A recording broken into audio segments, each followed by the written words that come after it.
I have a scary tale to tell. If you're up for it. Hectares. Now you all know Pokemon, right? Well, in the first game, Pokemon Red, there is a spooky song that you hear in Lavender Town. The song has many scary tales about it. This is one of them. In fact, the song playing right now is that same song. Here is the story, which is not mine. It is told from someone else's point of view. It is in the first person. I met my best friend in elementary school.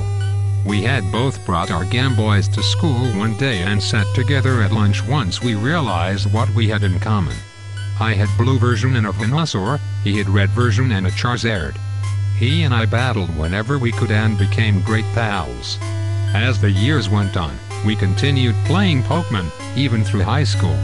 Throughout all of the Pokemon generations and versions we went through, the battles never became dull. As we approached college, we had to go separate ways. We didn't speak much after that. We had such busy lives to follow in college. I didn't think we would ever regain the friendship we once had. Then, Pokemon Diamond and Pearl were released in 2007 and we once again enjoyed our common interest in the series. We battled and talked over Wi-Fi nearly every day for a few weeks after its release. My friend told me that he planned to play through his old Red version again.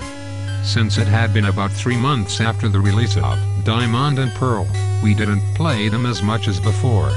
I asked him why he wanted to play that dusty old cartridge, and he responded, "I don't know, maybe I'll find something that no one has found before." Despite my unwillingness to run through my blue version with him, he played his red version anyway. After he started his journey, I never talked to him again. About 3 weeks later, I received a call from my friend's parents. Even though he never had any similar problems before, he died from what was speculated to be an intense seizure. He was alone in his dorm room until a roommate, who was unfortunately too late, found him lying on the ground, lifeless, and strangely wearing his favorite headphones. I flew out as soon as I could to attend his funeral. His roommate, who was going to attend as well, informed me that just days before the incident my friend was becoming obsessed with Lavender Town and its music. My friend had aspired to become a sound engineer after graduating and had a wide range of audio skills at his disposal. He could always hear quiet sounds vividly while I failed to even recognize them at all. As soon as he rediscovered Lavender Town, he ripped its audio to his computer and began experimenting with it. Interestingly, he bragged about finding a rare rip of the music from the first distributed batch of the Japanese exclusive green version. Not specifically referring to the special Japanese version, he had told the roommate that the frequencies in this song are different. They blend together in a special way.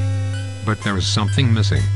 I think something was meant to be mixed in, but it never could have worked on the Game Boy. It was so limited in terms of sound bandwidth. I had the chance to go through his laptop one last time, so I visited his recent items list. At the very top read lavender.wav. Along with a few photos of us together, I copied this to my flash drive. Caught in my sadness over my best friend's death, I ignored the audio file until a few weeks before writing this. I somehow recently decided that I needed to retrace what had happened. Driven by my desire to know what caused his untimely death, I opened the properties dialog box for the audio file, without opening the file to listen to it. Within the comments section of the metadata, he had written, "Binaural tones." I added the necessary frequencies. I know why Lavender Town sounds so sad, and I know the part that was missing. Even earlier, I looked in his default audio program, still without listening to the file, and found the play count for this file. 1. I chatted with a sound enthusiast online and hoped to decipher these cryptic comments. He gave me some special software which would analyze the audio in real time and said that was the most that could be done. This video is a screen recording of me running the aforementioned software with the original audio file. To this day I have not listened to the actual audio, as I am too emotionally disturbed by my best friend, Anthony's, death.